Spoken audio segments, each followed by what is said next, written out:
दोस्तों। और आप सभी का स्वागत है ऑप्शनल आईएएस पे।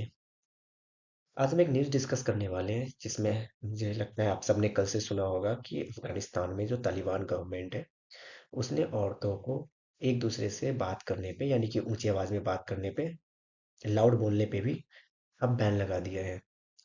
यानी कि अब देखा जाए ओवरऑल तो औरतों को वहां पे कंप्लीट बैन है। यानी कि मुझे लगता है इससे अच्छा वहां औरतें होनी ही नहीं चाहिए थी। क्योंकि जिस तरह से औरतों की लाइफ वहाँ पे माइजरी बन के रह गई हुई है, जिस तरह से औरतें अपनी ज़िंदगी जी रही है, इससे अच्छा होता कि शायद औरतें ही ना होती वहाँ पे और इस तरह से उनको संघर्ष का सामना नहीं करना पड़ता। 2021 जब से अमेरिका ने तालिबान से पुल आउट किया है, वहाँ जब से तालिबान ने वहाँ पे गवर्नेंस को संभाला है, तब से उनकी उनका जो रूल्स है, जिसके तहत वो वहाँ पे रूल करते हैं, जो शरिया कानून वो लागू करते हैं वहाँ पे, वैसे तो उन्होंने ओवरऑल अफगानिस्तान से लोगों की फ्रीडम को छीन रखा है। लोगों का डांस करना, उनका गाना, उनका घूमना, इस तरह से हर चीज़ों पे उन्होंने बैन लगाया हुआ है। लेकिन अगर हम औरतों के पर्सपेक्टिव से देखें तो औरतों की लाइफ उन्होंने बहुत ही माइजरी कर रखी है। औरतों को उन्होंने कंप्लीट बैन कर दिया हुआ है।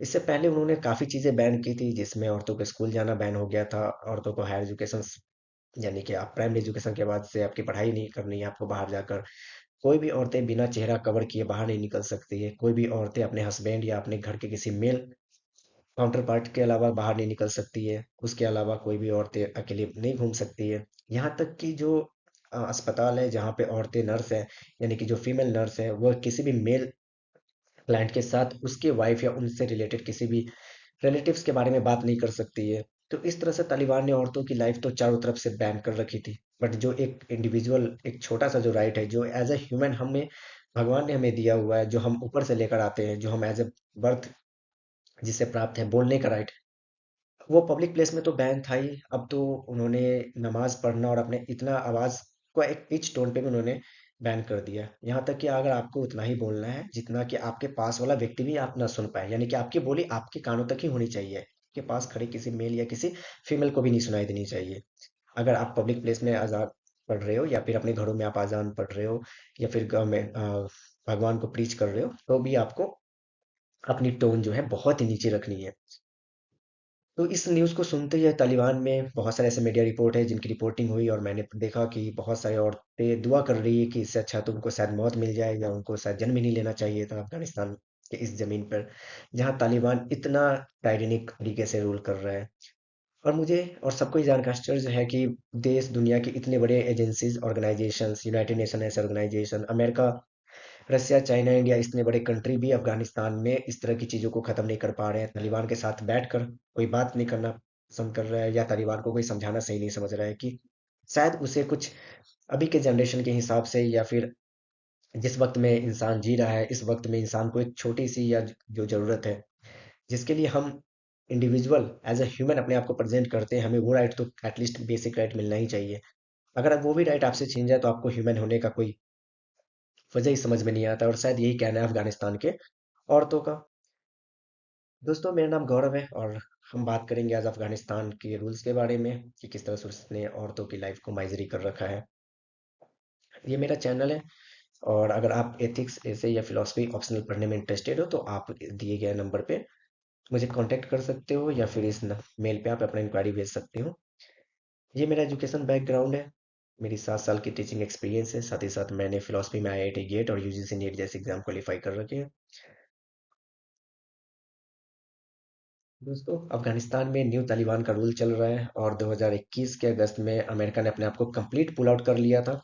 हालांकि उन्होंने घोषणा बहुत पहले कर दी थी, लेकिन मई से तालिबान का रूल वहां पे शुरू होता है और धीरे धीरे कर कर अफगानिस्तान में तालिबान 2021 अगस्त से कंप्लीट रूल एस्टेब्लिश कर लेता है और अपनी गवर्नमेंट बना लेता है और उसी गवर्नमेंट के अकॉर्डिंग वो अफगानिस्तान में रूल करने लगता है। उनका जो रूल करने का एक जो अपना कोडिफाइड लॉ है, वो उन्होंने शरिया कानून को बनाया हुआ है, जो एक इस्लामिक कोडिफाइड लॉज बुक है। उनके तहत वो अफगानिस्तान में रूल करता है और इस लॉज के अकॉर्डिंग उसने अफगानिस्तान के औरतों की लाइफ बिल्कुल पूरी तरह तरीके से खत्म कर रखी है। अब औरतों को उन्होंने वॉइस यानी कि बोलने पे भी पाबंदी लगा दी है। अगर कुछ हम देखें इस तरीके से अफगानिस्तान में तालिबान का जो रूल है 1919 से लेके 2008 तक करीबन तालिबान का रूल रहा था। उसके बाद वहाँ पे यूएसए आता है, यूएसए कम्प्लीटली तालिबान को उखाड़ फेंकता है और वहाँ पे एक स्टैब्लिश्ड और पीसफुल डेमोक्रेटिक गवर्नमेंट स्टेबल करते हैं। उसके बाद 14 अप्रैल 2021 को प्रेसिडेंट बाइडन अनाउंस करते हैं कि जो यूएस की ट्रूप है जो अफगानिस्तान के सरजमी पे है वो वहां से पुल आउट करेगी और वापस तालिबान को उसके हाल पे छोड़ के चली जाएगी। उन्हें लग रहा था कि तालिबान की गवर्नमेंट काफी पावरफुल है और वो अफगानिस्तान को आराम से चला सकती है, रूल कर सकती है, बट शायद अमेरिका का यह सोचना गलत था। और जिस तरह ये न्यूज़ जैसे ही अब तालिबान के पास पहुंचा, तालिबान ने मई से कंप्लीट कब्जा करना शुरू किया और अगस्त आते आते उसने पूरे के पूरे अफगानिस्तान की धरती को हथिया लिया और अपनी न्यू गवर्नमेंट फॉर्म करता है।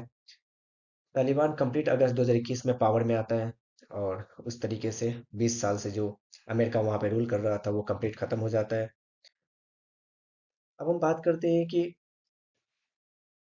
एमओ टीवी जो है उसके अकॉर्डिंग जो तालिबान का जो मिनिस्टर है, that is minister for the propagation of virtue and prevention of vice, इसके जो मिनिस्टर्स है मोहम्मद खालिद हानिफी, उन्होंने कंप्लीटली औरतें को ऑडिबली बैन कर दिया है। यानी कि अगर वो कुछ भी इस तरह की बोली बोलती है या कुरान का कोई वर्स पढ़ती है या फिर वो अजान पढ़ती है, गवर्नमेंट को प्रीच करती है, तो उनको उनकी टोन इतनी रखनी है जहां तक कि उनकी आवाज सिर्फ उन्हें सुनाई दे, यहाँ यहाँ तक कि उनके पास में खड़ी अगर कोई औरतें हो उस भी ये आवाज नहीं पहुंचनी चाहिए। चलो मेल काउंटर पार्ट का तो समझ में आता है, यानी एक औरतें दूसरी औरतों से बात नहीं कर सकती है। इस तरह की न्यूज सामने निकल के आ रही है।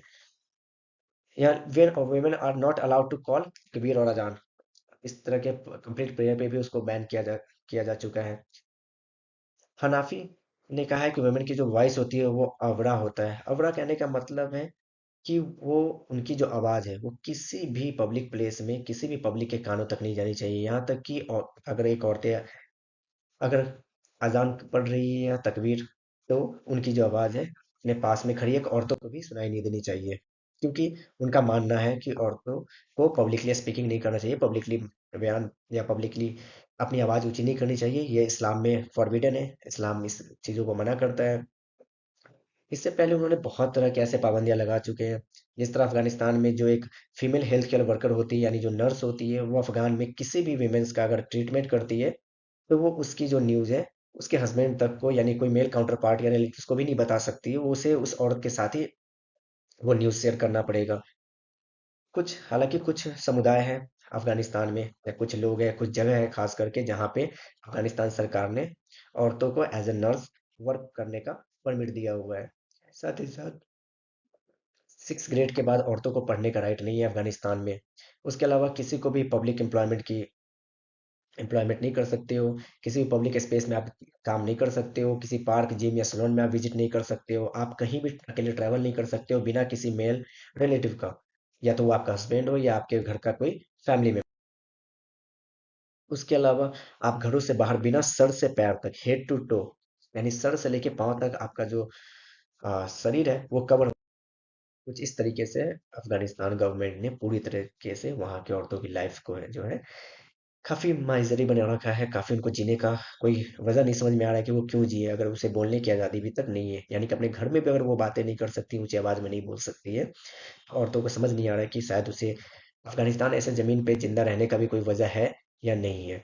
तो आज के समय में भी देखें तो औरतों के पर्सपेक्टिव या ह्यूमन राइट के पर्सपेक्टिव से देखें, या दुनिया में किसी भी एज़ अ इंडिविजुअल ह्यूमन के पर्सपेक्टिव से देखें, तो यही कहीं तक इसे सही नहीं ठहराया जा सकता है। तो हम सबको साथ ही साथ एक जो सिविल सोसाइटी है, ह्यूमन राइट कमीशंस है, यूएन की बॉडीज है, उसके अलावा जो बड़े डेमोक्रेटिक कंट्री है, इंडिया, अमेरिका, या उसके अलावा हम चाइना और रशिया जिस तरह बड़े कंट्री उसकी बात करें, तो उन सब कंट्री को साथ में आना चाहिए और बैठकर इस तरीके के मुद्दे को सॉल्व करना चाहिए। और अफगानिस्तान के साथ बैठकर शायद बात करने की जरूरत है और वहाँ के गवर्नेंस को समझाने की जरूरत है कि आपको किस तरह से रूल करना चाहिए और किस तरह से एक बेटर गवर्नमेंट चलाने की आवश्यकता है।